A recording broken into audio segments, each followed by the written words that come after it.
Dairy व्यवसाय का वैज्ञानिक तरीके से करना सीखें। जिसे आ गया उसी को फायदा होता है, नहीं तो आप जानते हैं सैकड़ों तरह के फार्मर लाश ही में रहता है। इस वीडियो में पशु के लिए स्थान, आहार, पेयजल, बाहरी और पेट के अंदर कीड़ों के बारे में, मिनरल मिक्सचर, बांझपन, दूध की दुहाई, सफाई इत्यादि के बारे में है, जिससे आपको फायदा पहुंच सके।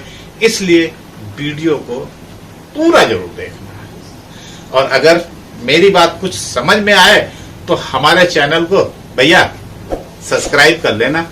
आपके लिए मेरे पास कंटेंट की कमी नहीं है। आपको हम देर सबेर अच्छी अच्छी वीडियो देते रहते हैं। और हाँ, वीडियो को लाइक भी कर देना। मैं आपका होस्ट अनिल मिश्रा, आप देख रहे हैं पशु पक्षी चैनल। अपने चैनल पर मैं स्वागत करता हूं। डेयरी व्यवसाय की सफलता मुख्यतः दुधारू पशुओं पर ही निर्भर करती है। इसलिए दुधारू पशुओं का रख रखाव, उनका निवास स्थान, खान पान, स्वास्थ्य प्रबंधन समुचित होना चाहिए, ताकि पशुपालक अपने दुधारू पशुओं से उसकी पूरी क्षमता से दूध का उत्पादन एवं प्रजनन ले सके और डेयरी व्यवसाय में अधिक से अधिक लाभ उठा सके। दूध के उत्पादन में कैल्शियम का भी बहुत महत्व होता है। तो भाया, अपने पशु को कितने दूध पर कितना और कौन सा कैल्शियम आप देते हो, क्या उचित रहेगा, इसको समझने के लिए ऊपर आई बटन में कैल्शियम की गणित नामक एक वीडियो है, जरूर देख लेना। आप ही का फायदा होने वाला है। पशु का निवास स्थान स्वच्छ और आरामदायक होना चाहिए, जिससे वातावरण के उतार चढ़ाव एवं बदलाव का पशु की किसी भी प्रकार की क्रिया एवं उत्पादन पर प्रतिकूल प्रभाव न पड़ सके। पशु आवास के क्षेत्र में छायादार पेड़ों का होना भी बहुत जरूरी होता है, क्योंकि पेड़ ही पहले माध्यम है जो वातावरण के उतार चढ़ाव से पशु को बचाते हैं। पशु को रखने का स्थान मौसम के हिसाब से बदलते रहना चाहिए। गर्मी में पशुओं को छाया में, बरसात में हवादार स्थान पर, जो कि पंखे या एग्जॉस्ट के पंखे द्वारा ठंडी हवा दी जा सके, एवं सर्दी में बंद मकान में चारों तरफ बंद दीवारों के बीच में रखना चाहिए, ताकि उसे सर्दी ना लग सके। ऐसा करने से पशु का स्वास्थ्य भी ठीक रहता है एवं पशु आहार भी ठीक मात्रा में खाता है और दूध उत्पादन पर कोई प्रतिकूल असर नहीं दिखाई देता है। एक दुधारू गाय व भैंस के लिए 4 वर्ग मीटर क्षेत्रफल का ढका हुआ तथा 8 वर्ग मीटर का खुला हुआ स्थान आपके पास होना चाहिए तथा निवास स्थान को ऊंचाई, मध्यम ऊंचाई के पशु से लगभग 200 सेंटीमीटर के आसपास होना चाहिए। कम से कम मध्यम व अधिक वर्षा वाले क्षेत्र में और शुष्क क्षेत्र में होनी चाहिए। यह सभी दुधारू पशु एक ही साथ ही बाड़े में खुले रखे गए हैं, तो ऐसी स्थिति में एक बाड़े में पशु की संख्या 50 से अधिक नहीं होनी चाहिए। अन्यथा अधिक संख्या में ना तो पशु को आहार उचित मात्रा में मिलेगा और ना ही पशु को आराम मिल पाएगा। पशु के बैठने का स्थान ऐसा होना चाहिए जिस पर पशु फिसल न जाए तथा मूत्र व गंदे पानी की निकासी के लिए यू आकार की 20 सेंटीमीटर की चौड़ी नाली आपके यहाँ जरूर होनी चाहिए। पशु के आवास में कहीं गड्ढा गुड्ढी टूट फूट नहीं होनी चाहिए, ताकि वर्षा का पानी, सफाई का गंदा पानी बाड़े में ठहर ना सके। सर्दी के मौसम में पशु को आराम देने के लिए बिछावन का विशेष आपको प्रबंध करना ही चाहिए। ऐसा करने से पशु की उत्पादकता हमेशा बरकरार रहेगी और साथ ही साथ बीमारियां भी कम होंगी। दुधारू पशुओं को साफ, स्वच्छ, ताजा पानी पिलाना चाहिए। पशु को पानी की आवश्यकता वातावरण की दशा एवं पशु को दिए गए आहार पर निर्भर करती है।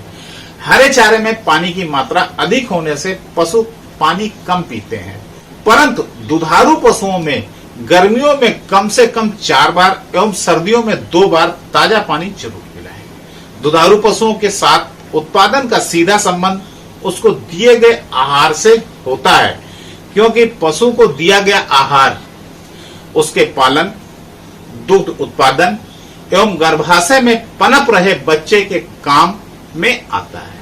यदि पशु गर्भित है तो प्रत्येक दुधारू पशुओं को समयबद्ध ताजा एवं स्वच्छ भरपेट चारा देना चाहिए, अन्यथा उसके दूध उत्पादन पर इसका विपरीत असर आपको दिखेगा।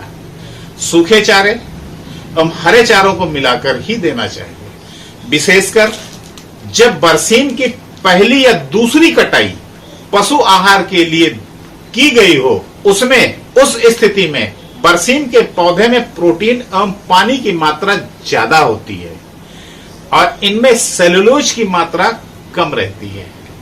इस स्थिति में हरे चारे से पशु को अफारा होने की संभावना अधिक होती है तथा कभी कभी बिना पचा हुआ हरा चारा पतले दस्त के रूप में गोबर के माध्यम से निकलता हुआ आपको दिखता है और पशु आहार से मिलने वाली ताकत पशु को नहीं मिल पाती है। भैया, इसलिए प्रत्येक दुधारू पशु के हरे चारे में कम से कम 20 से 25% का सूखा चारा जरूर आप मिला के खिलाएं। यदि कम सूखा चारा पशु को दिया जाता है तो पशु के दूध में फैट की मात्रा भी कम होने की प्रबल संभावना रहती ही रहती है। जैसे दिए गए हरे चारे में सेलुलोज की मात्रा बढ़ती है, तब पशु को सूखे चारे की मात्रा कम देनी चाहिए। इसके साथ दुधारू पशु को पशुपालक संतुलित आहार अवश्य दें, जिसमें खनिज लवण, खनिज तत्वों की मात्रा कम से कम 2% मिला के रखिए, क्योंकि दूध दे रहा है पशु। प्रायः देखने में आता है कि अधिकांश पशुपालक अपने पशुओं को खनिज लवण एवं नमक आहार में बिल्कुल नहीं देते हैं। खनिज लवण एवं नमक दुधारू पशुओं में देना आवश्यक है, यानी अति आवश्यक है, क्योंकि दूध में काफी मात्रा में इनका स्राव होता है। यदि ये पशु को आहार के माध्यम से नहीं दिए गए तो पशु के स्वास्थ्य एवं प्रजनन पर प्रतिकूल प्रभाव डालेगा ही डालेगा। इन पशुओं को खनिज लवण नहीं दिया जाता है, ऐसे पशुओं का दूध उत्पादन भी कम होता है और पशु हीट में भी कम आते हैं या काफी दिनों में हीट में आते हैं। यदि दुधारू पशु के पूर्ण रूप से हरे चारे पर रखा गया है और वो 5 किलोग्राम दूध देता है, तब उसे दाना देने की जरूरत नहीं है। परंतु जैसे जैसे दूध बढ़ता है या अधिक दूध देने वाले पशु में ऐसी स्थिति गाय को प्रति 3 किलोग्राम दूध एवं भैंस में प्रति 2.5 किलोग्राम दूध के लिए 1 किलोग्राम दाना देना चाहिए। वो मिक्स दाना हो सकता है। यदि पशु गर्भित है तब इस स्थिति में अतिरिक्त दाना गर्भधारण राशन के रूप में पशुपालक को अपने पशुओं को अवश्य दें। जिन स्थानों पर पशुपालक अधिक मात्रा में हरा चारा अपने पशु को नहीं दे सकते हैं, ऐसे स्थानों पर सूखे चारे एवं दाने से ही आहार संतुलित किया जा सकता है। परंतु कम से कम 5 से 10 किलोग्राम हरा चारा यदि पशु को रोजाना मिल जाए तो पशु को विटामिन ए की कमी नहीं होती है तथा पशु का स्वास्थ्य और उसकी प्रजनन क्षमता हमेशा बनी रहती है। हरे चारे का मुख्य उद्देश्य पशु को बीटा कैरोटीन की आपूर्ति करना है, जो कि शरीर में विटामिन ए में बदल जाता है तथा शारीरिक क्रियाओं को संतुलित करता है। इसलिए जिन स्थानों पर हरा चारा बिल्कुल भी नहीं उपलब्ध होता है या नहीं है, ऐसे स्थानों पर पशु आहार में विटामिन ए देना बहुत ही जरूरी होता है। जेन्युइन, किफायती, दमदार विटामिन ए ऑनलाइन खरीदने के लिए मेरे डिस्क्रिप्शन में लिंक भी दे दिया हमने, आप वहां से भी मंगा सकते हैं। अगर ऑफ मार्केट में मिल जाता है तो बहुत अच्छी बात है। दुधारू पशुओं का स्वास्थ्य, दुधारू पशुओं का रख रखाव अन्य श्रेणी के पशुओं से अलग है, क्योंकि थोड़ी सी असावधानी दुधारू पशुओं के उत्पादन पर सीधा प्रभाव डालती है। इसलिए पशुपालक के बताए हुए बातों का ध्यान रखें। पशु का निवास स्थान स्वच्छ एवं हवादार होना चाहिए। तथा उसके मल मूत्र को निकालने की विशेष ध्यान देना चाहिए। बैठने के स्थान को फिनाइल के घोल से धोना चाहिए। इससे बीमारी वाले कीटाणुओं की संख्या कम रहेगी तथा थनों के रोग थोड़ा सा कम होंगे। दुधारू पशुओं को दुहने से पहले स्नान कराएं। इससे पशु में स्वच्छता तो रहेगी ही, साथ ही साथ उसके शरीर में परजीवियों का प्रकोप भी कम रहेगा। समय समय पर पशु को परजीवियों के प्रकोप से बचाने के लिए परजीवी रोधक, परजीवी नाशक औषधि का अपने भैया पशु डॉक्टर से सलाह लेकर के आप दे सकते हैं। दुधारू पशुओं को आहार के बाद आराम करने के लिए अलग स्थान होना चाहिए जहां पर पशु आराम से आराम कर सके। यदि ये संभव नहीं है तो पशु के बैठने के स्थान की सफाई एवं सूखा रखने का विशेष ध्यान देना चाहिए। यदि ऐसा प्रबंध नहीं किया गया तब भैया पशु हर समय खड़ा रहेगा तथा खुरों के विकारों से पीड़ित हो जाएगा। यही एक मुख्य कारण है कि स्थान की कमी के कारण पशुओं के एक ही स्थान पर बंधे रहने के कारण पशु आजकल खुर के रोग से पीड़ित होते हैं। इसका प्रभाव पशु के उत्पादन पर भी पड़ता है। बच्चा देने के बाद प्रजनन अंगों के विकारों का भी दुधारू पशुओं के उत्पादन पर विपरीत प्रभाव पड़ता है तथा इन रोगों में पशु कम खाता है, जिसका असर उसके शरीर एवं उत्पादन पर आपको दिखाई पड़ता है। इसलिए प्रजनन संबंधी विकारों को सही जांच कराकर पशु को यथासंभव उपचार कराना बहुत जरूरी हो जाता है। प्रत्येक दुधारू पशु को समय समय पर संक्रामक रोगों से बचाने के लिए टीकाकरण कराना चाहिए और पूरा रिकॉर्ड भी रखना चाहिए।